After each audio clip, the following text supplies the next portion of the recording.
स्वागत है आपका एनएमएस न्यूज में। मैं हूं आपके साथ शबनम।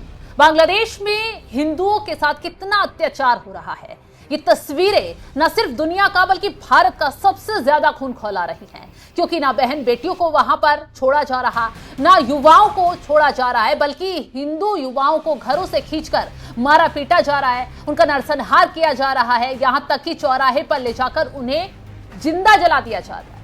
इन तस्वीरों ने भारत के हिंदुओं का खून खौला दिया है। लगातार भारत की तरफ से यही मांग उठ रही है कि भारत सरकार हिंदुओं के लिए कोई कदम उठाए, बांग्लादेशी हिंदुओं को सुरक्षित बचाए। ऐसे में बांग्लादेशी हिंदू भी प्रधानमंत्री मोदी से, भारतीय सेना से गुहार लगाते हुए नजर आ रहे हैं कि हमारे लिए बॉर्डर खोल दीजिए, क्योंकि हमारे साथ जो अत्याचार हो रहा है वो काफी दर्दनाक है। कोई भी यहां पर हिंदू सेफ नहीं है, कब किसे उठाकर ले जाए ये कट्टरपंथी कहा नहीं जा सकता। लेकिन इससे बीच शाहरुख खान ने बांग्लादेश को लेकर एक ऐसा कदम उठा लिया, ऐसी हरकत कर दी, न सिर्फ बांग्लादेशी कट्टरपंथियों के खिलाफ बल्कि शाहरुख खान के खिलाफ सीधा सीधा भारतीय हिंदुओं का खून खौल उठा है। नेता राजनेता से लेकर साधु संत तक शाहरुख खान को चुनौती देते और उन पर तंज कसते हुए नजर आ रहे हैं। यहां तक कि कुछ साधु संतों ने सीधा सीधा शाहरुख खान को गद्दार, देशद्रोही तक कह दिया है। मामला क्या है, पहले ये समझिए। दरअसल शाहरुख खान ने आईपीएल के लिए बांग्लादेशी क्रिकेटर को खरीदा और उनके साथ उनके खिलाड़ी को भारत में क्रिकेट खेलने के लिए जो पहल की है उसको लेकर बवाल मच गया। आपको बता दें, शाहरुख खान ने अपनी IPL franchise Kolkata Knight Riders में बांग्लादेशी क्रिकेटर मुस्तफिजुर रहमान को जगह देकर विवाद खड़ा कर दिया। अब देवकीनंदन ठाकुर से लेकर संगीत सोम तक ने इसका विरोध किया। अब सबसे पहले देवकीनंदन ठाकुर ने भड़कते हुए क्या कुछ कहा है शाहरुख खान पर तंज कसते हुए, ये सुनिए। शाहरुख खान से मिला नहीं, मैं कभी जानता नहीं, देखा है, पोस्टर है कि हाँ कोई एक्टर है, मुझे इससे ज्यादा उससे कोई लेना देना नहीं। मैं अपने फील्ड में रहता हूं, मैं अपना काम करता हूं, मैं फिल्म नहीं देखता, मैं ऐसे काम नहीं करता जिससे दुनिया के चरित्र खराब हो, ठीक है। तो उससे तो मेरा कोई पर्सनल दोस्त, जाति दुश्मनी तो है नहीं, मेरा उससे कोई प्रॉब्लम ही नहीं। प्रॉब्लम यह है कि मैं हिंदू हूं, मैं हिंदू धर्मगुरु हूं और हिंदू मारे जा रहे हैं, बेटियां मारी जा रही हैं, उनकी अस्मिता लूटी जा रही है, वो बच्चे मारे जा रहे हैं बांग्लादेश में, और आप बांग्लादेश के क्रिकेटर को ले आए। इससे पहले तो मुझे उससे कोई प्रॉब्लम नहीं, आप क्यों ले आए भाई? आपने अपनी टीम में क्यों रखा? इतना बड़ा पैसा दे रहे हैं, अगर उस पैसे का 1% भी उस जगह चला गया जहां इससे एक हिंदू मर गया, क्या केकेआर मैनेजमेंट लिख के देगा कि उसका जिम्मेदार हमें भी उसकी सजा मिलनी चाहिए, हमें भी मर्डर की लिस्ट में लिखना चाहिए, हमारा नाम आना चाहिए? लिख के देगा? नहीं देगा ना। तो इजी आपके लिए वे है, रास्ता है कि आप यहां से उसको निकालिए, कहिए आई एम सॉरी, हम आपको टीम में नहीं रख सकते। आपका विरोध हमारे देश में हो रहा है और हो रहा है, उस क्रिकेटर का ही नहीं हो रहा है। मैंने तो कहा है हिंदुस्तानियों से, सनातनियों से, एक भी बांग्लादेशी को अपने यहां पर काम मत दो, चाहे वो कोई भी हो, उन सबको अपने यहां से निकाल दो। मैंने सबके लिए बोला, बांग्लादेशी क्रिकेट चाहिए, हमसे बात करें ना, केकेआर मैनेजमेंट हमसे बात करे, उससे अच्छा बॉलर दे दें, ऑलराउंडर दे दें, हिंदू दे दें, ऐसे ऐसे हिंदू दे दें कि मतलब वो मालिक आके खेलने लग जाए तो एक बॉल ना खेले उन पे। तो देवकीनंदन ठाकुर सीधे सीधे ये कहते हुए नजर आ रहे हैं कि जिस देश ने तुम्हें बनाया, जिस देश के हिंदुओं ने तुम्हें जीरो से हीरो तक पहुंचाया, आज उसी देश के हिंदुओं के जो उन्होंने तुम्हें कामयाबी तक पहुंचाया, उसका क्या परिणाम दे रहे हो? आप एक ऐसे देश के साथ डील कर रहे हो जिस देश ने बांग्लादेशी हिंदुओं के साथ अत्याचार किया है। आपको साथ खड़ा होना चाहिए था, लेकिन आपने भारत के खिलाफ जाकर, हिंदुओं के खिलाफ जाकर कदम उठाया। सिर्फ देवकीनंदन ठाकुर ही नहीं बल्कि रामभद्राचार्य भी शाहरुख खान पर भड़कते हुए नजर आए हैं। उन्होंने तो सीधा सीधा राजद्रोह, देशद्रोह से इस मामले को जोड़ दिया। शाहरुख खान पर टिप्पणी करते हुए कहा कि इस कदम से उन्हें बिल्कुल भी दिखाई नहीं दिया कि वो क्या कर रहे हैं, बांग्लादेशी हिंदुओं के साथ क्या कुछ हो रहा है, लेकिन शाहरुख खान को सिर्फ और सिर्फ खिलाड़ी नजर आए। क्या कुछ कहा रामभद्राचार्य ने, वो भी आपको सुनवा। दुर्भाग्यपूर्ण है, वो तो करेंगे ही, कोई हीरो नहीं है। शाहरुख खान का जो चरित्र रहा है हमेशा पाकिस्तान और वो बांग्लादेश, तो निरंतर, शाहरुख खान का चरित्र क्या है? चरित्र ही नहीं उसका, निरंतर उसके रुख देशद्रोही रहे हैं।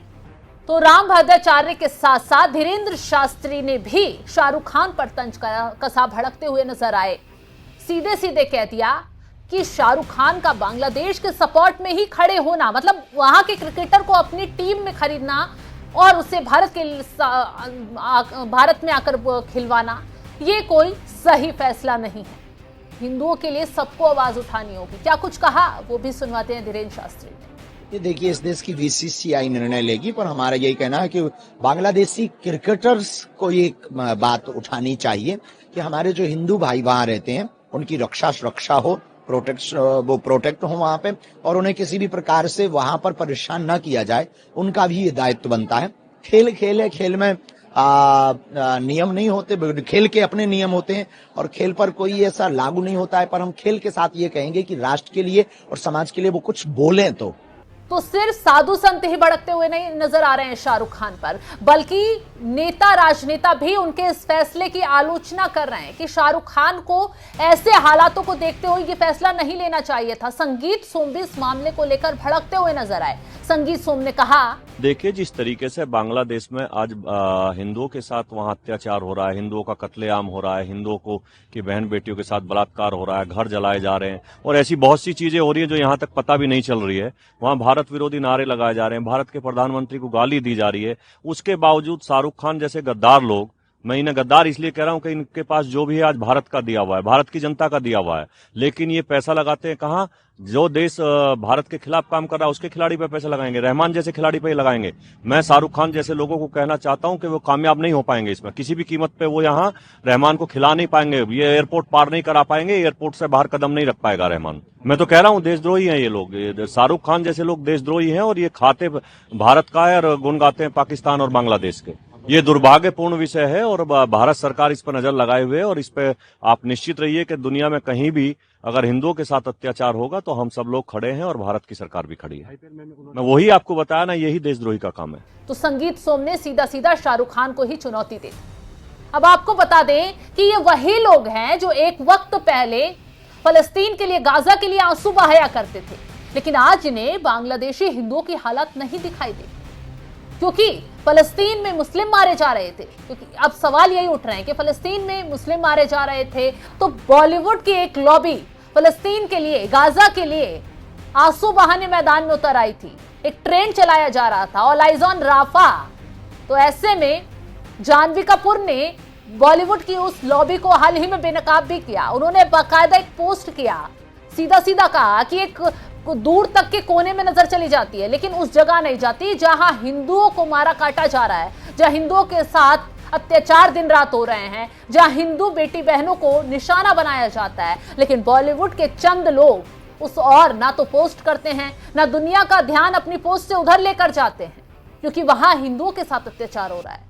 सिर्फ जानवी कपूर भी नहीं, जया प्रदा ने भी इस मामले को लेकर बॉलीवुड की उस लॉबी पर तंज कसा। इसमें करीना कपूर खान हो, करिश्मा कपूर हो या फिर आलिया भट्ट हो, तमाम एक्ट्रेस ऐसी थी जिन्होंने एक के बाद एक गाजा फलस्तीन को लेकर पोस्ट किए थे, लेकिन आज तक किसी की भी हिमाकत या हिम्मत बांग्लादेश पर पोस्ट करने की नहीं हुई।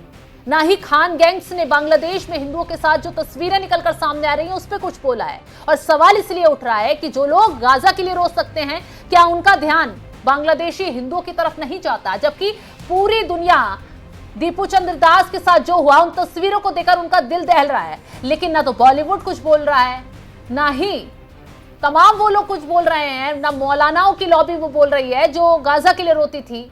सब चुप्पी साध कर बैठ गए। और सबसे हैरानी की बात तो यह है कि जब शाहरुख खान के बांग्लादेश के क्रिकेटर को लेकर उठाए गए कदम की आलोचना हो रही थी, साधु संत मैदान में खड़े थे, तो मौलाना शहाबुद्दीन शाहरुख खान के लिए इन साधु संतों से, नेताओं से भिड़ते नजर आए। कहा शाहरुख खान ने क्या कुछ गलत फैसला लिया है, ये बताइए। क्या कुछ कहा शहाबुद्दीन रजवी ने, ये सुनवाते हैं आपको। देवकी नंदन ठाकुर जी और संगीत सोम जी को सोचना चाहिए कि बांग्लादेश में जो अल्पसंख्यकों पर हमले हो रहे हैं, इस पर भारत का मुसलमान चिंतित है और बराबर अल्पसंख्यकों के साथ में खड़ा है और बराबर बांग्लादेश के अल्पसंख्यकों के पक्ष में उनकी रक्षा, उनके तहफ़्फ़ुज़, उनकी सुरक्षा के लिए आवाज़ बुलंद कर रहा है। अब ऐसी सूरत में शाहरुख खान अगर वहां पर क्रिकेटर से अगर कोई मुआहिदा करते हैं तो ये गद्दारी नहीं है। अगर हाँ उन्होंने ये कहा होता कि अल्पसंख्यकों के साथ जो कुछ हो रहा है वो दुरुस्त है, तो गद्दार कहना चाहिए, आतंकवादी कहना चाहिए। मगर इन तमाम चीजों को बगैर गौर व फिक्र किए हुए शाहरुख खान को गद्दार कहना या आतंकवादी कहना ये कतई दुरुस्त नहीं है। किसी सूरत पर इसको सही करार नहीं दिया जा सकता।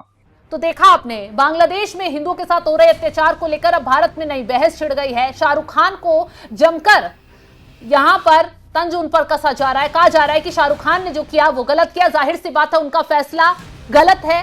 बांग्लादेशी हिंदुओं के साथ जो अत्याचार हो रहा है उसके लिए दुनिया आवाज उठा रही है, तो शाहरुख खान जैसे अभिनेता को भी आवाज उठानी चाहिए थी। फिलहाल शाहरुख खान के इस कदम को लेकर आप क्या कुछ राय रखते हैं, कमेंट बॉक्स में जरूर बताइएगा। और तमाम बड़ी खबरों के अपडेट के लिए आप हमारे साथ जुड़े रहें। नमस्कार।